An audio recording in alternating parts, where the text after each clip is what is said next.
I realize that a lot of people in the audience are from different other countries. Just to give you, to bring you up to speed, HF, or we call it, the long short form of it is housing finance, but it's actually called HF simply. Has been in operation for the last 54 years. We've built about, on the supply side, we built about 18,000 houses in Kenya in different locations. And also we are one of the largest mortgage lenders. So we operate on both the supply side and also on the demand side. So with regards to what we have done in this space, one of the things we realized recently is that our market has actually really shifted. For the last many years, there used to be a lot of demand for houses. Houses would be snapped up, at the point of construction, even middle-income type houses. But we've seen that slow down over the last couple of years. And what we've realized is that we have more buyers than houses in the truly affordable houses, but we have more houses than buyers in the middle to upper end of the market. What we've done is a couple of things. We have been working with our developers. Currently, we are financing 62 developers on the bank side, besides our own projects. And we realize that the price points, the market has become very, very price sensitive. And the lower you come with good, decent houses, you actually do have buyers. There is actually a market. So we've reduced the prices this year. We've gone down up to 30% actually of the prices. The margins were actually pretty high, so I had a hard time convincing the developers to actually lower their prices. That we did, and we've actually seen that this year we have sold more houses than the previous 2 years combined, just in the last 6 months. Which is a good, which just shows that actually there is a market, but the prices really are totally out of what the market actually can be able to take. We have also on the supply side, on the demand side actually, which is basically the offtake, worked with our partners to build a center of excellence where we've got all the services available, whether it's valuation, whether it is lawyers, whether it is whatever it is, all the supply of all the services, so that then that price, that closing cost for the mortgages can actually be reduced. But we've seen that the biggest driver of demand, even on the mortgage side, is actually the price of the house. And we are actually working very hard to do that. With the onset of the Kenya Mortgage Refinance Company, I'm actually one of the board members of KMRC. And we are seeing that should also help to bring down the cost. And that will begin to spur up the market. Obviously, the other interventions coming online will help a lot also. Thank you. That's a big overview. And you can see that there's a lot of interventions across the value chain. Robert, I wanted to reminisce a little bit about the housing built in the 70s and 80s, which has actually weathered the test of time very well. And I'm referring to Buruburu and Komarok that were built with the housing finance subsidiary, the development arm. Could you think about that and put that, what relevance does that have to today's delivery? Can we learn any lessons from them, or it's too far gone, those times? I think those are two very good case studies that we built in the 70s and 80s. These are houses, these are two projects that have between them probably close to 10,000 houses. Obviously, these houses have been built over time. We finished building the last 500 houses just in Komarok, specifically just I think about a year ago. And how it happened is that you had the bank on the one side building, not the bank actually, our property development arm building the houses, and you had, obviously there is the urban planning side where these estates are very, very well planned out. Then you have the government, central government building the roads at the same time. The infrastructure actually, whether it's the road, the sewer lines, the power, the water, and other social amenities. And then we did get actually good funding. Then I think we got the funding from CDC, which was actually very concessionary. So we were actually able to deliver those houses, a large number of houses, all of that coming up together, concurrently, in terms of the construction. And those are probably some of the best and the largest projects that have been built in Kenya in a single location up to now. And so there are lessons today. I think that our urban planning has, in major cities across the world, across Africa especially, urban planning isn't happening. So that around Nairobi you find these small plots of land that have been cut down to very, something that you cannot really put together a project at commercial level, at large scale level. That's problem number one. Even just the provision of government services means that the absence of that provision means that you have to provide the price of building the infrastructure at the same time, which drives up obviously the price of the houses. Then even where the houses are built, you find that the developers are racing ahead of infrastructure. So even offtake becomes difficult because people cannot access, the roads are bad, and things like that. And what we've been working with the PS, and he was here in the morning, is how can we synchronize these projects such that government infrastructure development goes together with these developments, especially the large-scale ones, so that then we can be able to not only leverage economies of scale, but at the same time bring down that unit cost. There is not a single thing that will alone that can build the unit cost down. It has got to be concerted efforts, and PPPs, actually public-private partnerships, are, in my view, the key to actually unlocking truly low-cost housing. Great, thank you for that. Caroline, you've been growing mortgage portfolios at all the top banks, and now you head the mortgage division at KCB. Could you just talk about your experiences in really trying to increase mortgage absorption, and perhaps also touch on how KMRC is going to assist with that? Thank you, Sita. Yeah, as Robert puts it, very dynamic. From the 70s to the 80s, I think I started doing mortgages around the 90s. A lot of change has happened in the market. We saw the Buruburus. Later after that, I think everybody became a developer, even when they were not. If you owned a few acres of land, you quickly called yourself a developer. And we saw a lot of mushrooming, the Umojas, the Embakasi coming up without a lot of control. And there was an impact. If around the 80s and the late 90s, the country was hit by very high NPLs, and there was almost a crisis in the market. And I remember many banks had to rethink. We had rates going to a high of 20, some even, I remember at one point rates went to a high of 30%. That affected market perception a lot in terms of mortgage, and for a very long time, I remember the mortgage lenders had to focus on rebranding and demystifying the product itself. So one of the things that I've seen across the years that I've worked across different banks is the challenge of lack of certainty in terms of the rates applied on mortgage being variable have been an hindrance to entrance, because you don't have guarantee, and rates in the country have not really been very, very stable. So that's one of the things that has affected, and we are looking forward. KCB, for those who don't know, is a regional bank. We are in 8 countries. We're in Kenya, Uganda, Burundi, Tanzania, Southern Sudan. We have a correspondence office in Ethiopia. And for us as a bank, we sat back and said, we cannot sit and watch. And that's why we found it very critical that we play both on the demand side and on the supply side.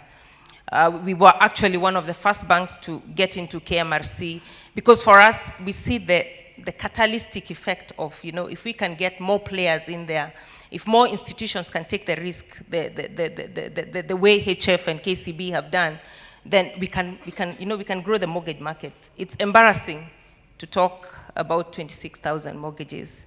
It's not a figure that I'm normally very proud of, when you have to talk about it. But one of the things that we hope KMRC will do is to give that certainty, because for sure, the loans that will come out through KMRC will be at fixed rate. KMRC will basically come in as an intermediary, lending to the PMLs, the primary mortgage lenders, to on-lend to members. And the other thing that will come is the fact that we will move from the uncertainty. The banking model is such that you take your deposits and lend. The deposits are short-term. With KMRC, the funds will be long-term. So we hope to be able to pass that to the mortgage takers, and we hope that that will help the off-takers so that the developers can, get out of the rat race where you develop units and you cannot get buyers very quickly. So 2 things: we expect longer-term mortgages. That will improve affordability, because then if you take 3 million, spread it over a period of 20 years, compared to 3 million over a period of 5 years or 3 years, then the repayment is much, much smaller. And then the certainty, because the rate will then be fixed, so you do not have to get destabilized in between there. But then again, one of the things that we've done as a bank, because we have financed, when I look in the room, I can see quite a number of developers that we have financed. And again, we saw there's importance that we get a forum where we have these developers meeting and discussing, exchanging views, getting international experience. And it's through that we formed the Developers Club, currently with about 600 developers in it. And what we normally do is we have trainings, we have engagements. We take them out to different countries, different markets, to see how other countries have done. And I remember about 2 years ago, we went to Singapore, and it was really amazing to see that you can have a country that can be able to house 99% of its population. We may not be able to compare Singapore to Kenya. We may not be able to compare Singapore to most countries in Africa, but there's a lot that can be borrowed, even including how their housing fund works. I know Sita has mentioned, I sit in the task force that's looking at digitizing the process of registration of title and, the whole conveyancing process. And I think those are one of the areas as a country, if we get a breakthrough. We are having a meeting tomorrow with LSK to see whether we can make some of the breakthroughs. I think that's one of the things, because if it takes 120 days to perfect documentation, that's a cost to the developer, because in the meantime, the developer is paying interest. At the end of the day, the developer has to make money. They're not in it for charity. So what happens is that they have to load that cost into the final price, and those are just but a few of the things that raise the prices. So we just hope that we can follow through all this, and we have fantastic initiatives that are being done. There's the digitization of the land process. There's the involvement of government in providing land, because again, we have so much. There's a culture in Kenya that owning land is the in thing. Today, if I just ask here who has a plot, everybody will raise their hand. But then it doesn't earn you anything for as long as it's not developed. So we are very lucky. We are not even like Singapore, because one of the challenges is, so Singapore is very small. It's the size of Nairobi.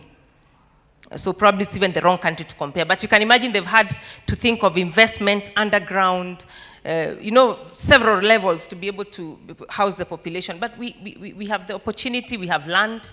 So there's a lot of opportunity. And yes, working to see the affordable being real, because we've always talked about affordable, but sometimes it's almost like it's just a nice thing to talk about, but we don't get real about it.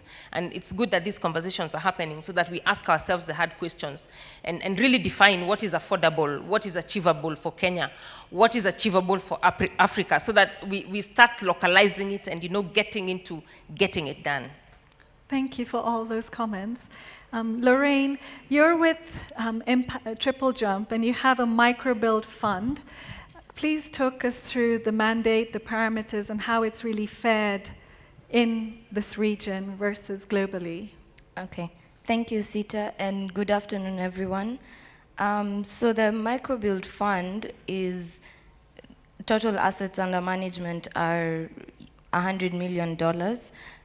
It's basically targeted the affordable housing, because the limit was 15,000 per end borrower. What microbuild intended to do is to lend to those who are disenfranchised and out of the housing market through financial intermediaries, especially microfinance institutions and SACCOs and the like. It was started by Triple Jump and Habitat for Humanity, and we do it mainly through debt capital. About 70% of the 100 million has been invested in 41 portfolio companies. Unfortunately, only one of those is in Africa, actually in Kenya. And the average investment is about $1.7 million. Yeah. And why is that only one of them is in Africa and the rest are? Yeah, that's a really good question, and we've been grappling with that also internally. I think there are different aspects to it. So there's the part of it that's on the financial institutions. So when we're talking about the bigger commercial banks, the 15,000 limit per borrower is too small for them. And that's what the fund mandate considered as affordable housing. It's questionable whether that should be lower or higher based on your numbers or based on some of the other conversations that have been had today. So that's one of the limitations. So that takes us to the microfinance institutions. Many times, when you're looking at it in sub-Saharan Africa, the risk-return profile is not comparable. So for instance, in sub-Saharan Africa, you'll find the microfinance institutions that want to play in this space have very, let me not say very poor, let me say comparatively poor asset quality. So their NPLs will be much higher compared to, let's say, their Asian counterparts, where maybe upper 30, you're looking at about below 5% for the same or even higher return. Which brings me actually to the point where I think these are some of the mistakes we made, in the sense that the cost of our funds is also quite high. We are funded by the Omidyar Network, OPIC, Triple Jump has also invested in the fund, and the investors require about, I would say, roughly in your 5 to 7% in USD, 5% being really the lower side.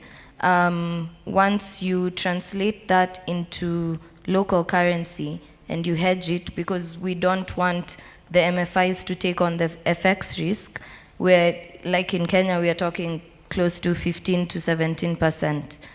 That has created a really big challenge. And one of the companies we work with actually admits that they make a loss on the funds that we provide to them, which is very unfortunate, because I think really the heart of the fund was to target the very poor. And what we envisioned was being able to do home improvement. So like what we've seen in Nicaragua, for instance, where a borrower will borrow $5,000, add a bathroom and a different room. We don't see that in Africa. And then another challenge also has been that we don't see a lot of financial institutions with this product. And although we have a technical assistance fund through the Habitat for Humanity, many institutions we talk to are not interested in designing these funds. What they say is, if there are people borrowing from us for housing, let them borrow through our other products. But I mean, that also goes back to the tenor. How long can you really borrow for something that's not generating income? And then I think, so apart from the cost of capital and the cost of hedging, we also, when the fund started, we thought that a 3 to 4 year tenor on our loan would be enough for the MFIs or the SACCOs or the financial intermediaries. But what we found is usually they want longer tenors. But the reason we're not able to provide that is their products actually don't have those longer tenors. So there's been a problem with the design of the fund, I would say, if I'm just being open. And now that we're looking at raising a second fund for affordable housing, some of those things are what we want to change. So for instance, how about going higher with a 15K limit to enable us to work with different institutions? There's little we can do about the cost of capital, but maybe if we do some blended finance, it brings the average cost down. I think also just adapting to the risk-return profile and creating, I think, a bit of a bigger fund to allow us to take open currency exposure. We had that in the initial fund, the one I'm talking about, but because we found African currencies to be very volatile, to be honest, like Zambia, for instance, at some point depreciated by 60%, it's very hard for us to predict which currencies we can take open exposure on. Yeah. Understood. So lots of challenges, but I think this also really pulls out that if we want to make impact and start building, because if we start building, we'll start empowering the whole ecosystem, right? We'll start empowering the contractors, we'll start empowering land registries, etc. Maybe this is the time for the investors to really think about, do they need a commercial return, or are they going to be really happy with the impact return? Yeah.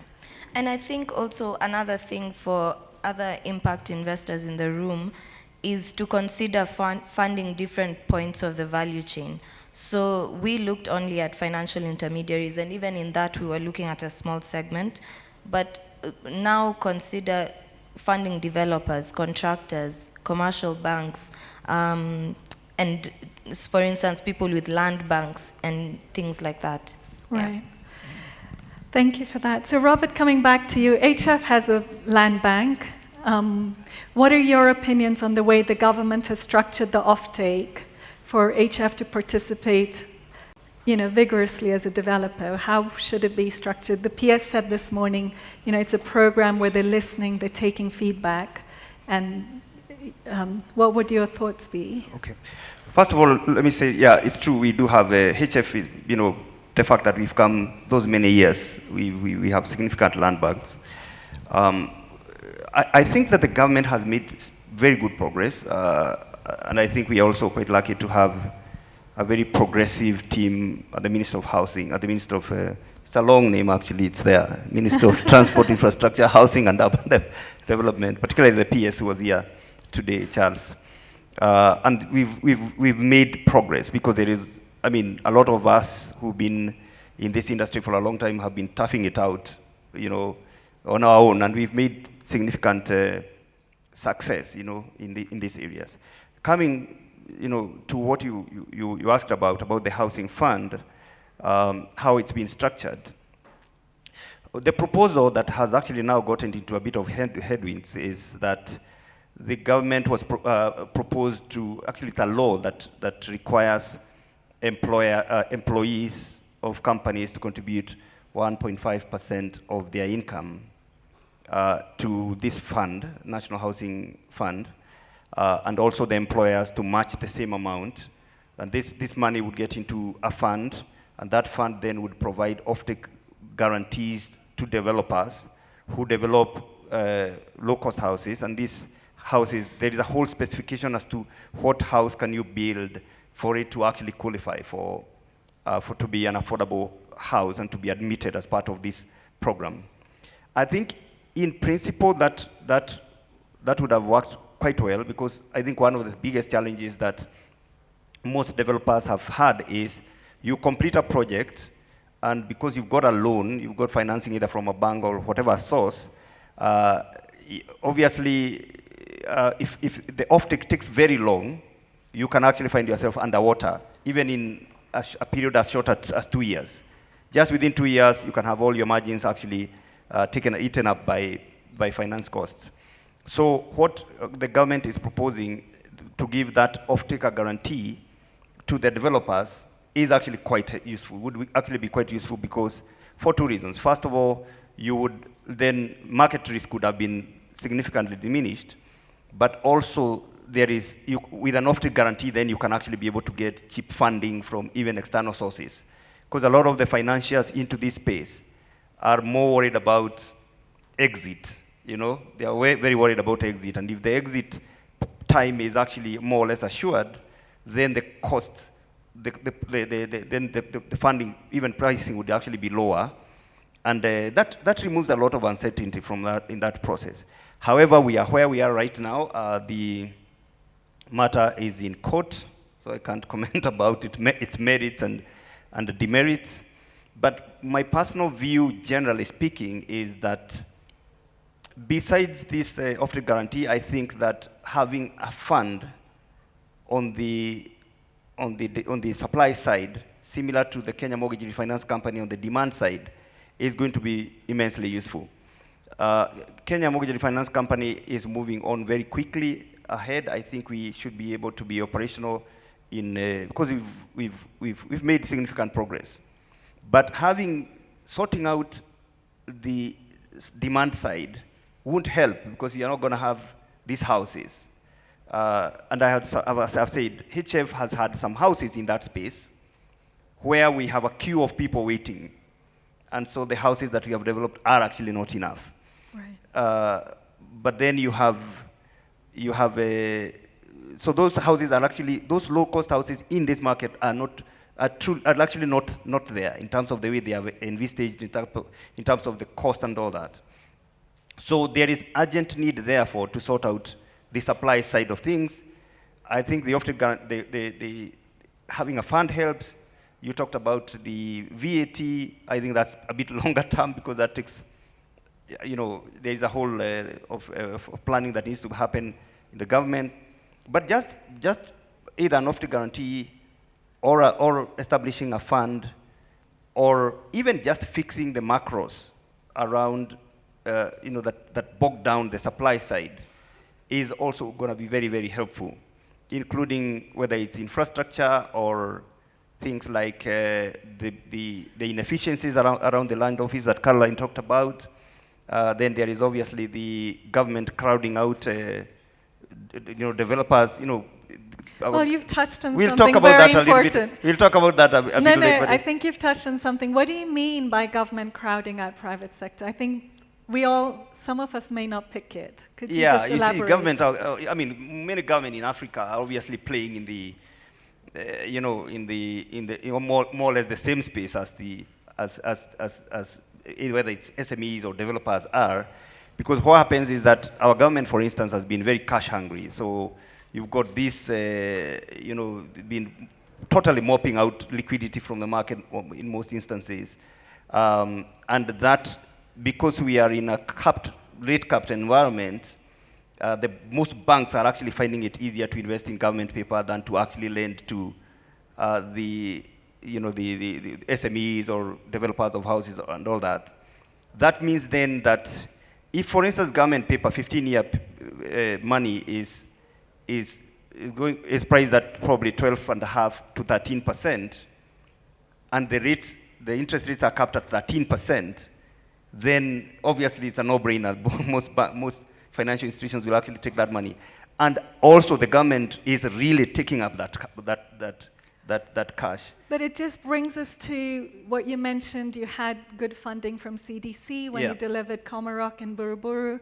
So it really brings us back to that first principle, that if we want to unlock housing, we need that funding to come from impact funding, perhaps, Correct, yeah. And that will help to build all the macro economies around it. Caroline, do you want to comment? Yeah, it's actually true. In fact, if you look at countries where they manage to house their population, a bigger chunk of their population, a fund in whatever form is very, very critical, because then that creates the continuity and the sustainability. But however, Africa in general, you see, corruption is a big thing. And one of the things why there's even resistance on the housing fund is the fear that the money will go into the wrong hands. And people will just look at the existing funds. I sat with the PS and I said, you really have to make Kenyans believe that once this fund is established, this money will actually go to its use. And I think that's where the worry is. But in terms of whether it's a good idea, it's a good idea. You'll actually be shocked there are countries that contribute even 20%. So as Kenyans are thinking 1.5% is high, there are countries that, I think in Singapore, it's about, I don't remember the figures well, but there's 17%, I think, from the individuals, and then the government tops that up. So for us to be able to achieve it, it's almost inevitable. Then in terms of the employer playing a key role, and this has again been accomplished in many countries where the employer takes the responsibility of ensuring that their staff are housed. And I think in Kenya, the government has taken the right step ahead, because I think government is running the biggest scheme Majority of the civil servants and the public servants in Kenya have been able to be financed through the civil servants housing scheme, where they borrow at 5%. And we've seen that fund grow, and I think we manage that fund between KCB and HF. Within a period of less than 4 years, we've seen that fund grow to now about 15 billion, close. It's approaching 15 billion. And what has it done? Yeah, now it's actually, and now if you add the additional, I saw in the recent budget, government has again committed another 5 billion for its staff. And out of when I look at some of the initiatives that we have done to, to encourage more people to buy houses, is just engaging employers and getting into special arrangement schemes where borrowers get, because the issue is the interest rate, and where we have an arrangement and then we can get to a single digit. Because immediately you get to a single digit, it changes the numbers completely, because then you're able to bring in a bracket that probably could not reach the affordability level. So it's a conversation we probably need to have. It's a good step in direction. If there are clear guidelines in terms of what the benefits are, and in terms of, when does the benefit accrue to the contributors, it's a fantastic move. And of course, coupled with all other things, because even if you sought KMRC, and I still go back to the fact that it will take me 120 days to register a title. Then that 120 days converted into interest cost, still you will make the housing very expensive. So even as we address the funding, we must address the process.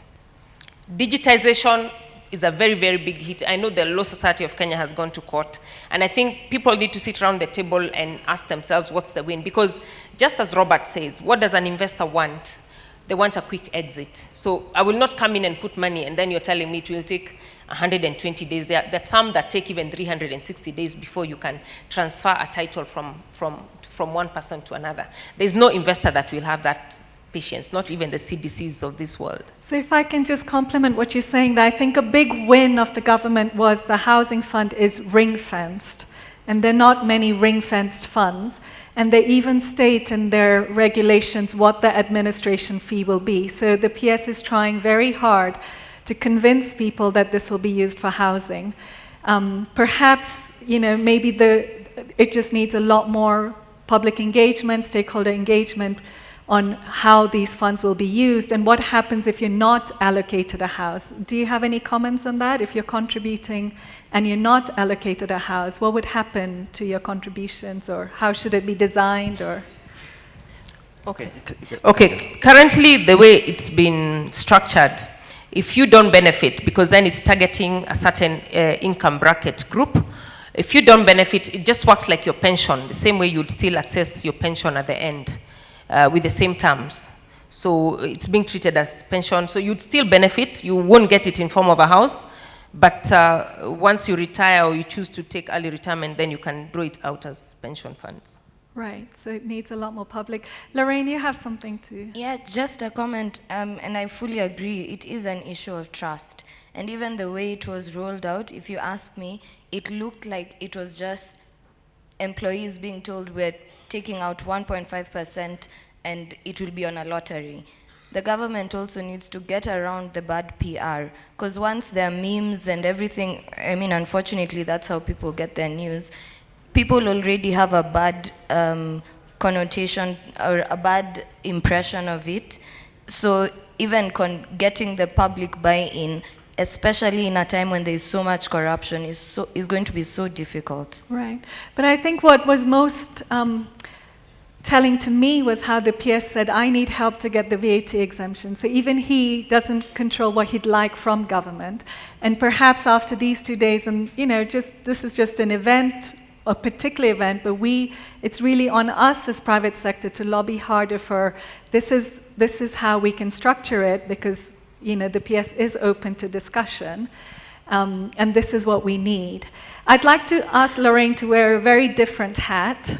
Lorraine is someone who works in Nairobi as a very qualified professional in Nairobi. What has your journey to home ownership been? Honestly, it has been quite difficult. And here's the worst part. I'm not even at the bottom of the pyramid, and I'm not even lower lower middle income, right? So how many years ago? 4 years ago, we went into the market looking, I mean me and my husband, we went into the market looking for a house. We realized very quickly the only houses we could afford were off-plan houses. So when you go back to your slide on equity, the equity is coming from us, the buyers. And then we took the risk very naively, if I'm honest. But the thing we've found 4 years later with no house, it's a shell and core, maybe a few windows and doors here and there. The thing we found were two basic issues. So on the developer side, the buyers aren't able to do the due diligence. If a developer refuses to show you the financial statements, there's nothing you can do. They are not obligated to introduce you to other buyers, so you have no bargaining power. It always looks like you're the only one fighting with them, that every other buyer is rich enough not to care. That's basically what we get from them. And because of the lack of regulation, or let me say the lack of a requirement for them to disclose, we were not able to see how solvent or what sort of equity buffer they had. So when the project stalled, basically we found out just from the grapevine that they had borrowed from a bank that became bankrupt, and they're trying to refinance. At this time, I think we've put in 40% of the equity, and there's nothing we can do. And even if we get the money back, it won't be with an interest. They're not going to factor in whatever valuation increases they've had over the last 4 years. Then the second thing, which I think is even more telling, is on the pricing. Because here, we weren't even really talking about a really big house. It was a 2-bedroom, 90 square meter house, going for 7 million off plan. I think that's already very high, if you ask me. But on top of that, when you start looking at financing it, if you start thinking about the banks, even right now at 13%, that's already 84,000. The median, I think the median salary in Nairobi is about 50,000. Yesterday, I think someone alluded to it being 76,000, but still, I can't be paying 84,000 on a 2-bedroom house. And you can look around. This is not even in the center of Nairobi. This is quite far from where we work or anything like that. And still the prices are that high. So I found that most of the people who are able to buy homes in Nairobi, especially the middle income, and here I'm not talking about myself, I'm even talking about the lower middle income, either work in a company that finances them, so they give them subsidized rates, or they work in a bank, which is the same, which also finances them at lower rates. Then the flip side of it actually is, so I was looking for a hard currency mortgage, and I was still being given double digits over 15 years. I mean, correct me if I'm wrong, I may be naive, but the bank is honestly mispricing the risk they're taking with me. Right. So a lot of issues, and I mean, your journey was a few years ago. Things may have progressed a lot since then. But I think what would be really important for the audience to take away is, as we're trying to fix lower down, please do not feel that the middle and the upper middle is well served by the private sector. And these lessons really came out in another CAF-funded case on Karibu Homes, where we were just humbled by the risks and the sacrifices families are making to own their first home. And their salaries are all over, 100,000 shillings a month. So on that, maybe with the peers saying, we're open to discussion, what would we say is an affordable house for Nairobi and an affordable income that the KMRC should target? If it's up for discussion, what would you both recommend? Okay, maybe before I recommend what would be affordable, it's just there's some very soft, emotive. A home is very emotive that Lorraine has touched on. And one of them was what has happened in the market. And I think it's very important to know what happened in the market.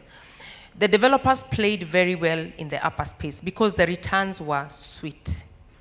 the returns were very, very, very good. And for a very long time, in fact, there's somebody who commented, yesterday we had a forum by CAF, and somebody commented, 2 years ago they called for a meeting that was discussing affordable housing and nobody turned up. Because then there's no developer who would think about, you're talking about affordable housing and I'm minting money on the higher segment. So that happened for a very, very long time. And what happened is that there was sort of like a saturation. So the big malls, the high end, so then they started, and then luckily the agenda for government changed and the big four came into play. And so focus shift, and that's why today you can see this room is clear. I think we were here 4 years ago and this room was empty. When you talk about affordable housing, there's nobody who would want to hear. And that's what happened, to, unfortunately, to the likes of Lorraine, because then it became very lucrative and there were very many people who, again, I said, one time owned chunks of land, but decided to give themselves a title developer. In fact, the other day I asked, who exactly is a developer? Who fits into the profile of a developer? And so what happened, there were a lot of units that were being sold off plan, not very well thought of, and people burnt their fingers because people lost money. Because then there were these very good offers that were offered, and pay in installments, in stages. And then what happened is that as you went to the site, on those stages, you find that nothing has been done on the ground. And I think this conversation is coming at the right time because this is also a market correction. I see it as a market correction because I can assure you in the next 2-3 years, and sitting in the bank, the conversations I have with developers, with investors, is more on the affordable housing space. So in the next 2, 3, 5 years, there's going to be a lot of activity in the area around affordable housing. So back to your question on what is affordable, I think it has to be guided by household income. And when I say household income, it is not my income as Caroline, but my income, that of my husband. That is what I consider to be a household. And we need, and I think one of the areas that we've not been very good at is data. One day I questioned and I said, we've been talking about 26,000 mortgages for the longest. Is there somebody that's really getting down and getting dirty to give us the right data on what those numbers are? So what is the household income? Because that is what we need to work backwards with and say this is where we can say this is affordable. There's an element of social housing, and that investors are in for profits. So that is only a space that government can play. So even as we think of affordable, there's a segment that no investor will touch, because then it would have to be on social basis. And so for me, I would say that should be guided by affordability. And I think where we have started, 3 million, 1 million, if we can deliver a 1 million house, if you can deliver a 1 million house today, just come and talk to me. I have so many people that would qualify. But there's nobody that can deliver a 1 million house. Apparently, I'm told nobody can deliver a 1 million house.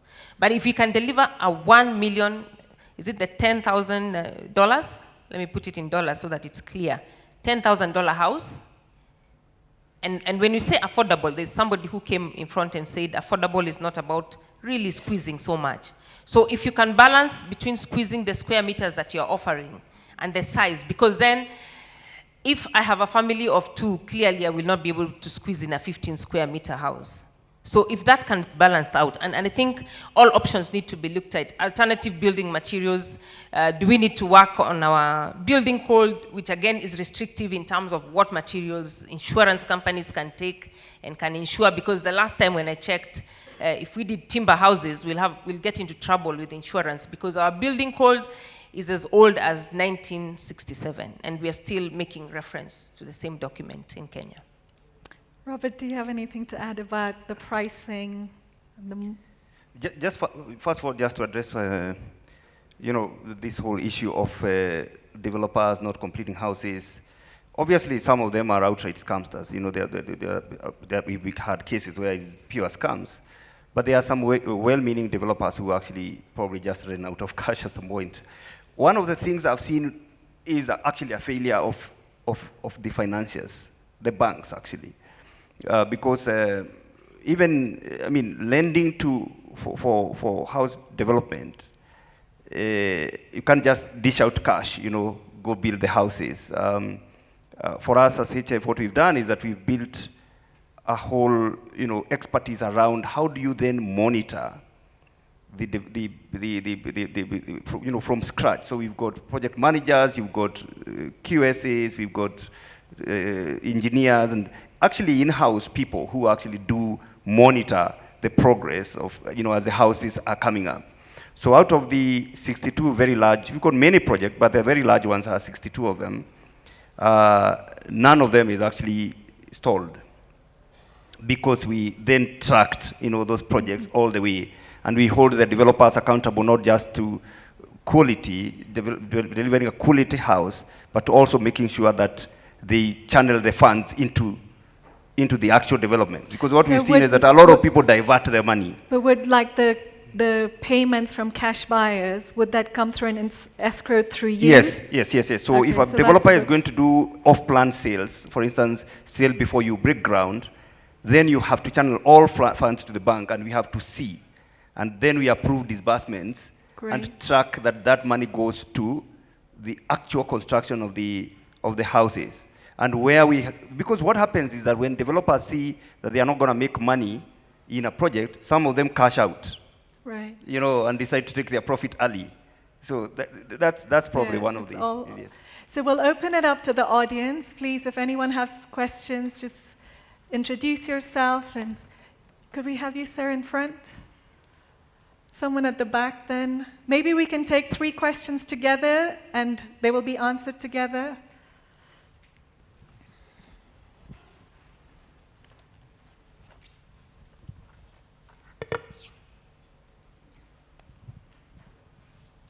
Please keep them brief Yeah. in the interest of time. My name is Bharat Merchant. I have a lot of experience with the Indian housing. So the first, what I have observed today is Kenya do not have a Securitization Act. The act has to be passed by the parliament that all housing finance companies and bank, they are legally protected. In case of non-payment, the mortgagee cannot go to the court. This has to be done. It was discussed during my previous Kenya visits. I can always support this cause because this is a must, and all the developed countries, including India, the housing finance and the housing finance sector is successful only because of this. This is how you find here only 6,000 mortgages are there. Then second one, which I found out, this EMI period right now in Kenya is only 20 years. That means the one who will take the finance can make repayment of only up to 20 years.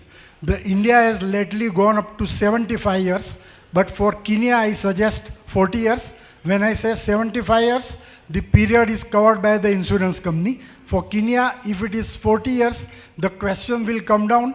With the low EMI, lot of Kenyan will be able to have the affordable housing finance. And the third one is, Kenya needs to have a very, very strong regulator. Like India, we have got National Housing Finance Bank, which is a very strong regulator. They offer finance at even as low as 5%, 8.5%. So all this, we have to learn, the Africa has to learn from the very successful experience of India.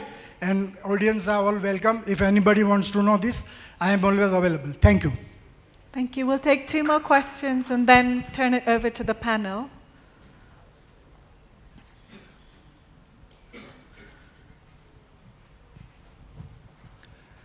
Good afternoon, all.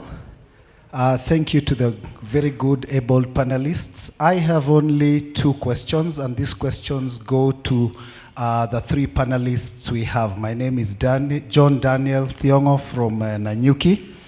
And my first question is, with reference to the Agenda 4 and affordable housing, at what point are we able to draw a line between what is affordable with reference to cost, what is achievable with reference to time, versus functionality of affordable housing in the ever-changing dynamic real estate market?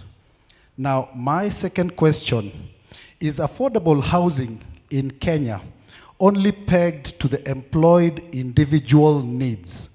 And how will SMEs and peasant farmers get to benefit from these affordable housing units. And in this regard, it is actually addressing a question. Do we need to have affordable housing clustered in upcoming town centers? Or how are we also going to make sure that professionals out there, for example, in Kisumu, Migori, Taita, Meru, are able to enjoy affordable housing that meets their individual needs? Thank you very much. And one last question, please. One last question.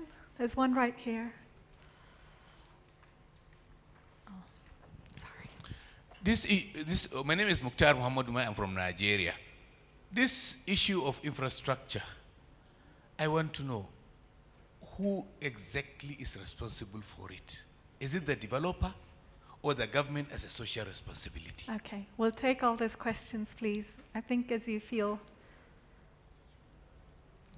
I can start? Okay. With regard to what is affordable housing, so I'll speak from the Microbuild Fund.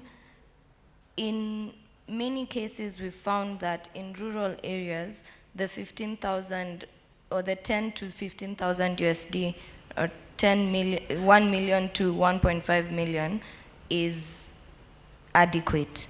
When you come to the urban centers, even just talking about Nairobi, Kisumu, closer to urban centers, it becomes very unachievable because of mainly the land price.